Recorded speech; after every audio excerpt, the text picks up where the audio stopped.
आप सभी को सादर प्रणाम। इस कार्यक्रम की अध्यक्षता कर रहे प्रोफेसर कमलेश झा जी, आज के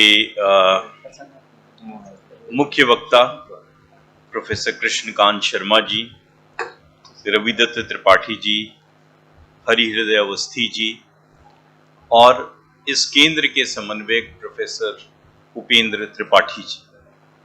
ये हर्ष का विषय है कि योग के महत्व को समझते हुए वैदिक विज्ञान केंद्र इस 2 दिवसीय सेमिनार का आयोजन कर रहा है। वैसे तो मेरा योग के ऊपर बोलने का कोई बहुत अधिकार नहीं है, लेकिन क्योंकि राजनीति शास्त्र का विद्यार्थी हूँ, इसलिए जब योग को अंतर्राष्ट्रीय राजनीति से जोड़कर देखते हैं तो वहां से राजनीति शास्त्रियों की जो रुचि है उसमें वो उत्पन्न हो जाती है। यानी जब हम ये मानने लगे कि योग भारत की सॉफ्ट पावर है, योग जो है वो भारत की सॉफ्ट पावर है, और हम इस बात पर जोर देने लगे कि योग की उत्पत्ति भारत से हुई है और योग से संबंधित जो ज्ञान है वो हमारी संहिताओं में संकलित है, कोडिफाइड है। तो आज के समय में जो हमारी वर्तमान सरकार है वो योग को भारत की सॉफ्ट पावर की तरह देखती है। सॉफ्ट पावर यानी power of attraction, power of ideas, power of the well being of the Mankind. और इस सॉफ्ट पावर से के जरिए हम ये दुनिया को बताना चाहते हैं, समझाना चाहते हैं कि ये ज्ञान हमारे यहाँ से ही आया अस्तित्व में, और इस ज्ञान के माध्यम से हम पूरी दुनिया जो जनमानस है उसके लिए हम जो वेल बीइंग का संदेश है, जो उनके स्वस्थ रहने का, सकुशल रहने का जो संदेश है, उसका जो मार्ग है उसे हम दे सकते हैं। इसका एक और जो भारत की विदेश नीति से बड़ा घनिष्ठ संबंध है वो ये है कि जब कोई राइजिंग पावर होती है, कोई उदयमान शक्ति होती है अंतर्राष्ट्रीय राजनीति में, जैसा कि भारत इस समय, तो वो अपने को सभ्यता और संस्कृति की दृष्टि से श्रेष्ठ दिखाने का प्रयास करता है। दिखाने का ही नहीं, दिखेगा तो तब जब वास्तव में होगा भी, है ना। अगर आप कितना भी प्रोजेक्शन कर लें, image can not be brighter then the object, ये फिजिक्स का बहुत स्थापित नियम है। तो अंतर्राष्ट्रीय समाज को हमें ये भी बताना है कि इस प्रकार के ज्ञान और इस प्रकार की मीमांसा हमारे देश में, हमारे ग्रंथों में संकलित है, जो कि पूरी दुनिया के वेल बीइंग का, उनके स्वस्थ रहने का, सकुशल रहने का एक रास्ता दे सकती है, एक मार्ग बता सकती है। और यहीं से भारत के विश्व गुरु बनने को जो विचारात्मक समर्थन प्राप्त होता है वह आता है। यानी भारत एक विश्व गुरु बन रहा है, और विश्व गुरु का जो कर्तव्य है वो ये है कि दुनिया को रास्ता दिखाना, इस विश्व को रास्ता दिखाना। तो हमारे जो विश्व गुरु की संकल्पना है वो संकल्पना शक्ति से संबंधित कम है, बल्कि स्पिरिचुअलिटी से संबंधित ज्यादा है। हम ये नहीं कहते कि हम अगर न्यूक्लियर पावर, हमारे पास न्यूक्लियर वेपन्स हैं तो हम न्यूक्लियर वेपन्स का उपयोग करेंगे और डोमिनेट करेंगे इंटरनेशनल सोसाइटी में। हम ये कहते हैं कि हम डोमिनेट करेंगे या हमारा प्रभाव होगा अंतर्राष्ट्रीय समाज में, तो वो हमारी स्पिरिचुअल पावर की वजह से होगा। स्पिरिचुअल जो हमारे ज्ञान के स्रोत हैं, ज्ञान के जो अखंड भंडार हैं, जो कभी ना समाप्त होने वाले भंडार हैं, उनकी वजह से। अगर हम लोग एक दृष्टि डालें, जैसा कि अगस्त ऋषि कहते हैं, आज से 15,000 वर्ष पूर्व हिमालय पर आदि योगी नृत्य कर रहे हैं, और उसके आसपास रहने वाले जो लोग हैं वो जाते हैं और उस नृत्य की मुद्राओं को देखते हैं और ये जानने का प्रयास करते हैं कि ये नृत्य की मुद्राएं क्या है, और वो आदि योगी कोई नहीं, स्वयं भगवान शिव है। और भगवान शिव नृत्य कर रहे हैं, और जो आसपास के लोग हैं वो उनसे ये जानने का प्रयास करते हैं कि ये मुद्राएं क्या हैं। भगवान शिव ये ज्ञान देने से मना कर देते हैं। उनको ये लगता है कि ये जो लोग मुझसे पूछ रहे हैं, इस ज्ञान को पाने के ये सही अधिकारी नहीं है, इनमें वो गुण नहीं है कि वो इस ज्ञान को प्राप्त कर सके। इनमें से अधिकांश लोग वापस चले जाते हैं और 7 लोग वहां पर रुक जाते हैं, जिन्हें बाद में सप्तऋषि कहा गया। और ये 7 लोग लगभग 84 वर्षों तक तपस्या करते हैं और भगवान शिव को प्रसन्न करते हैं और उनसे योग का ज्ञान प्राप्त करते हैं।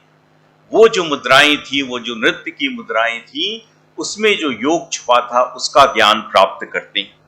और ये जो सप्तऋषि हैं, इनको जिस दिन भगवान शिव ने ये वरदान, ये दान दिया, ये विद्या का दान दिया, वह दिन जो है वो पूर्णिमा का दिन था, जिसे आज के समय में आज तक हम लोग गुरु पूर्णिमा के रूप में मनाते आ रहे हैं।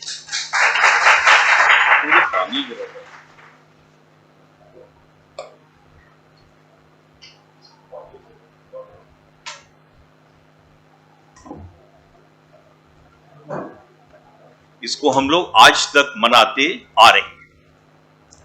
ये जो हमारे 7 ऋषि थे, इनको ऋग्वेद की संहिता में विश्वामित्र, वामदेव, अत्रि, अगस्त्य, भरद्वाज, वशिष्ठ और गृत्समदा के नाम से इनका उल्लेख मिलता है। और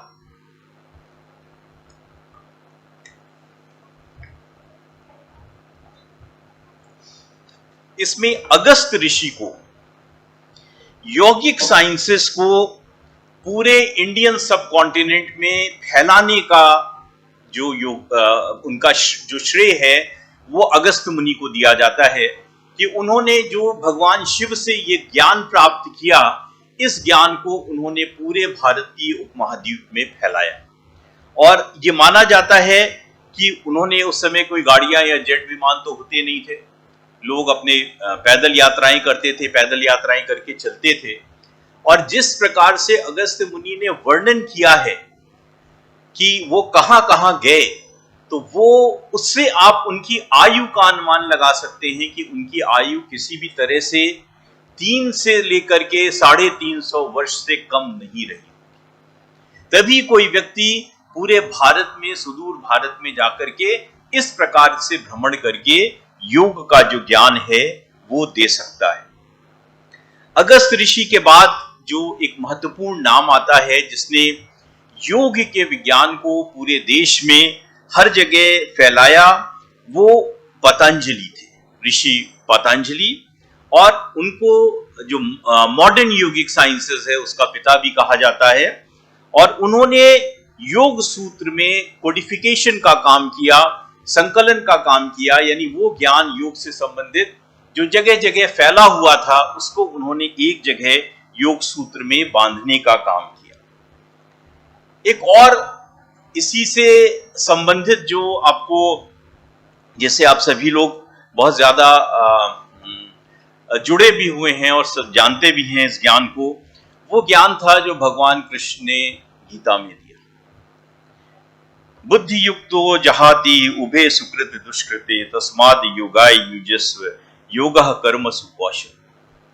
योगः कर्मसु कौशलम्।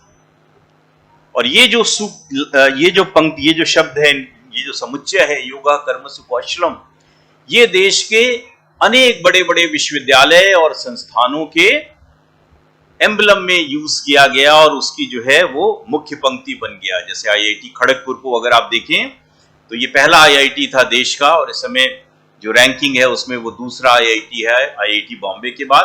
तो उनका जो प्रमुख वाक्य है वो यही है, योगः कर्मसु कौशलम्। कुशलता पूर्वक कर्म करना ही कर्म योग है। और ये कुशलता पूर्वक कर्म करना क्या है, आगे वासुदेव बताते हैं।